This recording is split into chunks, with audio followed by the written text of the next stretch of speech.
Hey guys, it's Tanisha from Mommy and Me. So here we are continuing our K4 kit, and we are going to be talking about the 3 core books within the K4 kit as well as the reading program.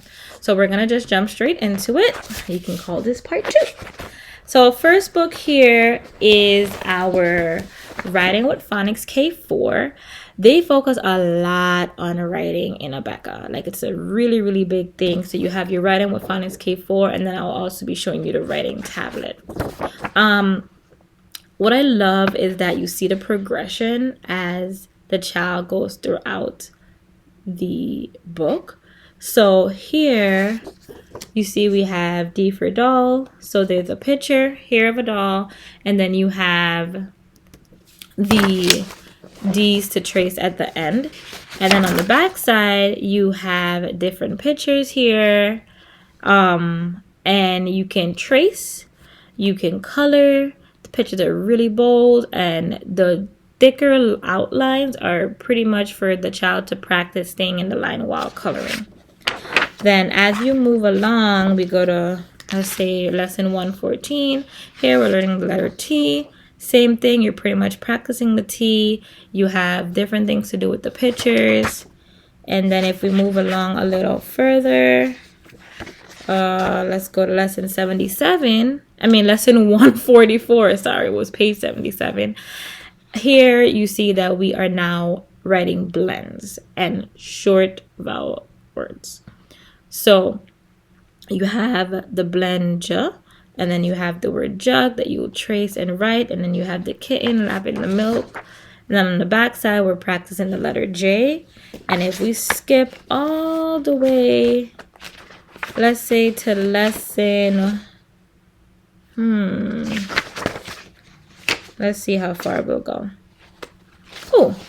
We skip all the way over to lesson 168. There you'll see that we are still doing blends, and then we're doing long vowel words.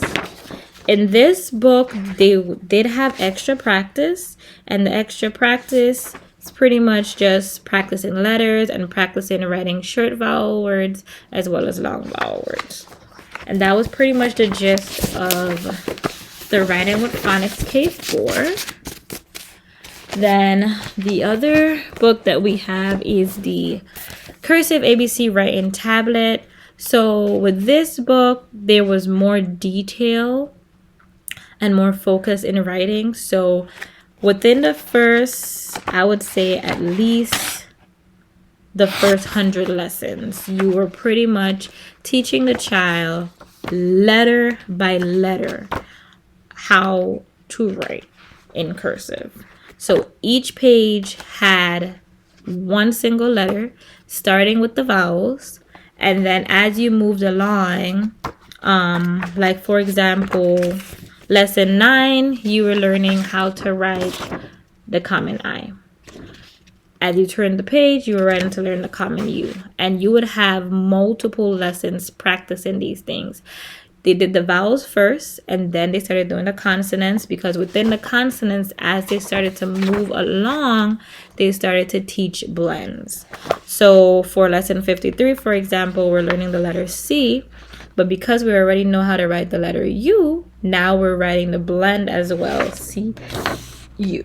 And when you turn the page, you see that they're writing the blend again, and they're bringing that vowel back in as well as putting the blend there.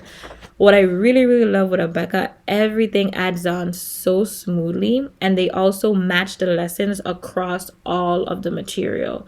So your readiness, like say your readiness skills, your writing tablet, your numbers, your phonics, everything is aligned together. So you're still learning about the same thing as you go across each book. So there's no confusion.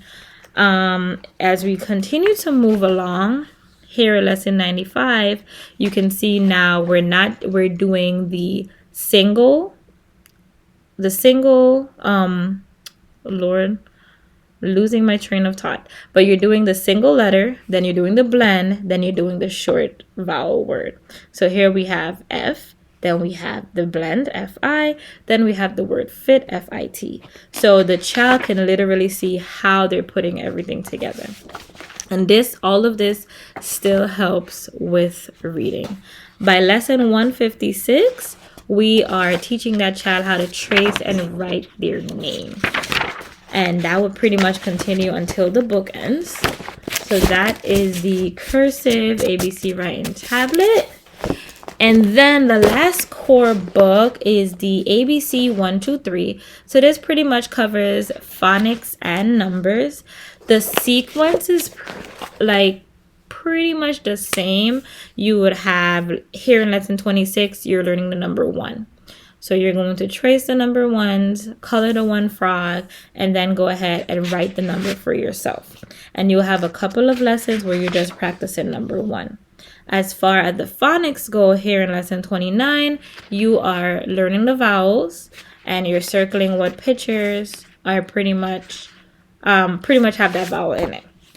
By the time we get down to lesson 61, we're learning number 8. And then as far as phonics go, we are learning blends. So here in lesson 64, we're seeing the different blends that we have to circle based on the picture. And then at the back of the page, you have the blend ladder. Let's skip down over to lesson 102. Here now we're learning number 11, same concept again. Write 11s, trace it, and then write it by yourself in that last box. You have 11 objects to color with the same dark lines so that you'll be able to practice staying within the lines. Lesson 104, here you're circling the correct blend, and then at that back page you still do have those blends. Moving further along, let's go to lesson 139. You still see that you're trying to hear those sounds based on the vowel that's there, but now you're learning the long sounds. And when you turn that page over, you are seeing that that word sheet now has gone from blends to actual short vowel words. By the time we get to the end of the book, in lesson 170, the child is literally filling in the missing vowel to complete the word, and then matching numbers from 1 to 20. So now at this point, the child can count from 1 to 20. And there's some extra practice where the numbers go from 1 all the way to 20 with the child writing that. And that would pretty much be the end of ABC 123. Those are the core books. Now, the last thing would be the reading program, and I love, oh my goodness, I love Abeka's reading program so much. Same thing, it is still building on top of each other. So our little book 1 pretty much starts out with just the vowels. But if you skip over, by the time you get to little book 5, they're learning the consonants, and they also have blends and short vowel words, short sentences. By the time you complete the little book, you are reading the short vowel words, and you are also reading a full story. So your child will be reading a full story completely by themselves by that book 12. Then we'll start Animal Friends book 1 here with tips. You see that it's very straightforward. They always have the word that you would see throughout the story in that cover, in that front cover. Well, I should say not the front cover, but that page right behind the front cover. I don't know what it's called right now. But that's what you start off with in book 1. By the time you get to book 4, you are reading longer words, longer sentences. And then by the time you get to book 6, now you are reading both short vowel sounds and long vowel sounds. By the time you finish this animal book program, you are sitting here reading a full short story. Both short vowel songs, long vowel sounds, so they kind of bring everything together. So that's pretty much the core books for the K4 Child Kit. The last thing we're going to go over in our next video, I guess you can say part 3 for this, is our manipulatives, like the extra products that I bought for the particular curriculum, that would be the Art Projects K4 and the Readiness Skills K4. And then last but not least, we will discuss the parent kit. Depending on how much materials that I see I have, I might merge those two together just so I don't drag this out any longer than I already have. But that's all I have for you guys for now. If you have any questions, you want to see anything in more detail, please feel free to just drop a comment below. I'll respond to you as soon as I can. And then I will leave the links for all of this within the video. Thanks for watching, guys. See you guys later.